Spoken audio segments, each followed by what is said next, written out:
Hey y'all, welcome or welcome back to Babeinlibrary. It's your girl Lisa, and welcome to the first video of 2025.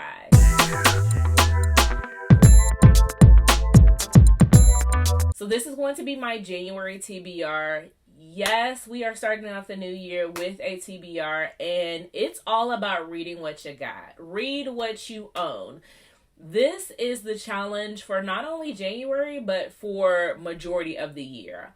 I went and I looked at how many books I had on my shelves that were unread. I have about 58% of books on my shelves that are still waiting for me to read them. And let's not even get into my Kindle because I went crazy off of like Stuff Your Kindle days, Black Romance free giveaways. I mean, every time an author was saying, yeah, I got a book for free, baby girl was downloading it immediately, add to cart, don't pass go, don't collect $200, straight to my Kindle. That is a problem. I am at like 1,500 books on my Kindle, and I really need to be locked up and in jail. Book jail, that's what I meant. Like, not like, don't send me. I wasn't pirating it. This is not what we do on this channel. But what that means is I'm going to buckle down and read what I own. Like, I'm not going to go to the bookstore. I am not going. I do have a gift card, and I may look and dabble, but I'm not spending my own money this month. I'm not going to request things. I need to slow down on my arcs. Basically, here I am is just confessing all of my wrongdoings in 2024 and not invalidating that this is going to be a new year, because I've already started. I have already read a novella and a full novel, and it is only the third. And your girl had to pat herself on the back. I had picked up Miss Candace's start of her Soul Ties. So I started off with New D, New Year, which juicy. It's 128 pages. It's like the first 8 chapters of the Soul Ties book, which is pure, unrefined mess. Like, it is messiness. It's toxic, but it is deliciousness. It's one of the most complex books I've read in a while, because at the end of it, I really don't know how to feel. But the wild ride had me strapped in from page to page. And so I'm already well into the mess of reading through my physical books and my TBR, which I do have some messiness books that I do want to get into. So because I already read a book like that, I have about 4 that are just like, oh, let me just stay in this bag. So what I will be reading is Somebody's Wife by Robbie Renee. It's in the title. Like, this is somebody's wife, but this man is attracted to her. It says Dr. Ezekiel Green is ready to make a fresh start in a new city after divorcing from his high school sweetheart. What was supposed to be a professional business dinner with a future colleague quickly transformed into a love at first sight encounter, or so he thought, because Dr. Gemma Holliday was spirited, brilliant, beautiful, and another man's wife. I heard that this was the book to read, and she has been churning and burning in this series. I think she just released another book in this kind of world last month. She's going to be at Black Romance Fest. I need to read it because I'm already in the messiness vibes. Like, I'm starting off the year with toxic drama, and I love it. Speaking of somebody else's wife, I'm going to read From the Embers by Ali Martinez. This has been one of my 5-star predictions that I should have read in 2024.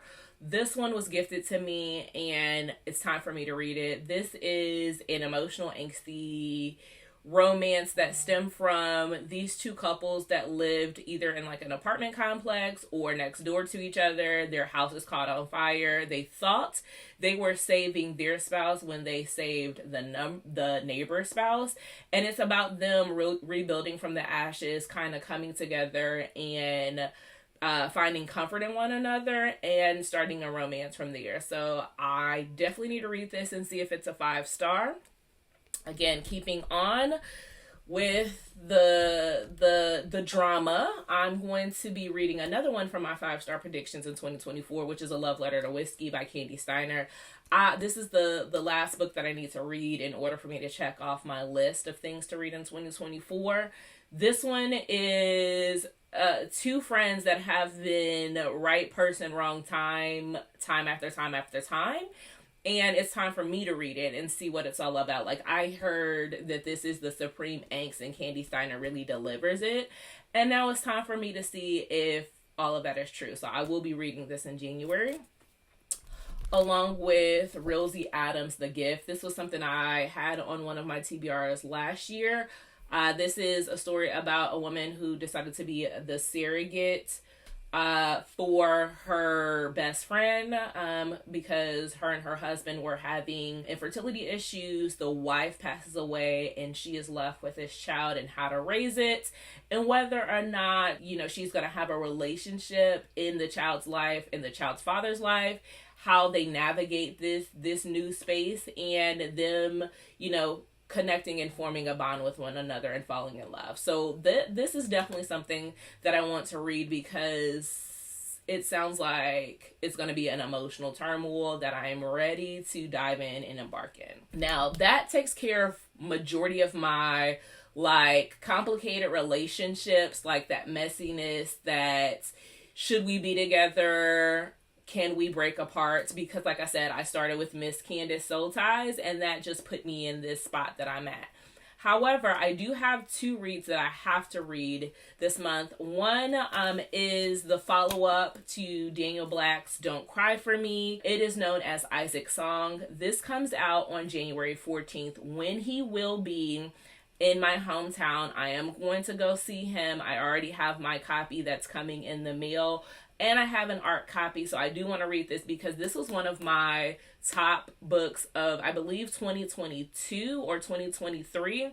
When I tell you I boohoo, like I said, Don't Cry For Me, and I was sobbing. Like, I was uncontrollable, unconsolable. I was on the couch just like tears streaming down my face. And I heard that this sequel, which is The Son, talking about his experience in therapy and dealing with all of the things that happen in this book, is just as emotional. And I want to be able to shake Daniel's hand and tell him what he's done to me and how we can repair my emotional, stability after reading both books. So I will be reading this month in preparation to see him on the 14th.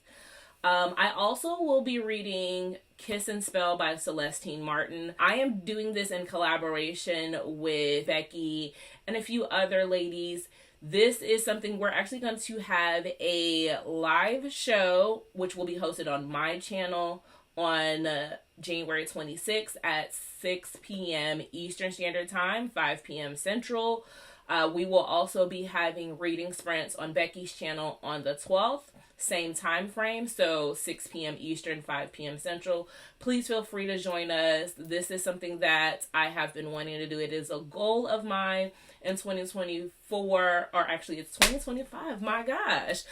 This is a goal of mine, just to start embracing the community, figuring out ways to expand the ways that I'm engaging with you all in YouTube. So please join us for the live sprints and or join us for our reading sprints, so we can discuss all things witchy, all things Kiss and Spell. Also, again, keeping on theme with reading what I have, I do want to potentially get into Shay Sanders' Act Like You Mean It. This is a fake dating relationship between an actress and, I believe, a famous socialite. I have heard pretty good things about this one. I do want to get into Shay Sanders' backlist because I will be seeing her this year. I want to read Aries Sky's Love on the Ninth Floor. This is, I believe, a workplace relationship where they find each other and fall in love from a chance encounter in an elevator. And I just finished my annual reread of The Wedding Date by Jasmine Guillory, which was that theme. And so I tend to fall in love with, romances that start off in an elevator. It's my personal micro trope. So I have a really good feeling about this one. And then lastly, I know I want to read Bookmark by Bella J. This was the first book that I had heard of by Bella J, and from there I heard everything that she has touches gold. And so this one is supposed to be a really good romance. It says, what if your soon-to-be ex-husband invited you on a divorce moon, 5 nights at your bucket list, vacation spot for one last hurrah before you go your separate ways? Would you go? And this character did. So I love a marriage in trouble, second chance, let's see if we can reignite our flame type of story. And this cover is absolutely delicious.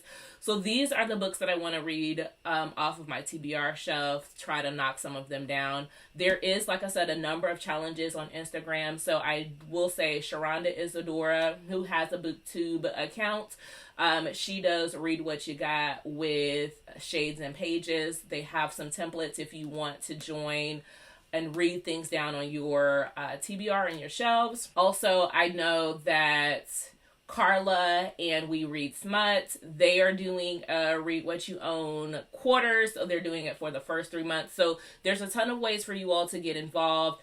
I will leave their Instagram and their BookTube accounts down below in the description. So if you want to go participate in those challenges, join it on Storygraph, or take some of their graphics to add to your social media pages, you all can do that. But in all, just read, enjoy, read down what you own. And if you want to, leave me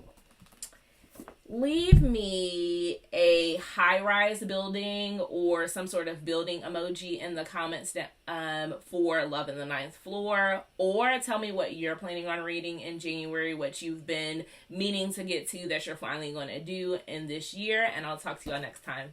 Bye.